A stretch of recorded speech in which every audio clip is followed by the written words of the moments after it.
খায়া দেমো। এবারের ঈদে মুক্তি পেতে যাচ্ছে চিত্রনায়ক সিয়াম আহমেদ অভিনীত নতুন সিনেমা রাক্ষস।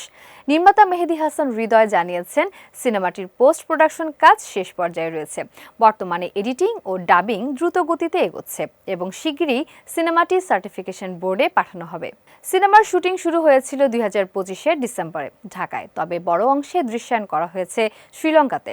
সিয়ামের বিপরীতে রয়েছেন কলকাতার অভিনেত্রী সুস্মিতা চ্যাটার্জি, যিনি সিয়ামের সঙ্গে এমন রসায়ন তৈরি করেছেন যা দর্শকদের বাস্তব জীবনের প্রেমের অনুভূতির মতো লাগবে।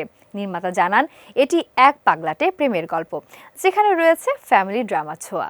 রাক্ষস নির্মাতা হৃদয় জানান, তার আগের সিনেমা বরবাদের তুলনায় এটি 3 গুণ বেশি ভায়োলেন্সযুক্ত। তিনি আশাবাদী, দর্শকরা সিনেমাটি ভালোভাবে গ্রহণ করবেন এবং যারা একবার এটি দেখবেন তারা বারবার দেখতে চাইবেন।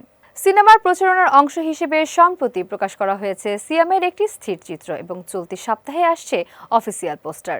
ঈদে মুক্তি পাচ্ছে আরও বেশ কিছু বড় সিনেমা, যেমন শাকিব খানের প্রিন্স, আফরান নিশোর দম, রায়হান রাফির প্রেসার কুকার এবং মোশাররফ করিম ও চঞ্চল চৌধুরী অভিনীত বনলতা এক্সপ্রেস। এতগুলো সিনেমার ভিড়ে হলে জায়গা পাওয়া নিয়ে শঙ্কা থাকলেও নির্মাতা হৃদয় মনে করছেন, দর্শকরা ইতিবাচকভাবে রাক্ষসকে গ্রহণ করবেন।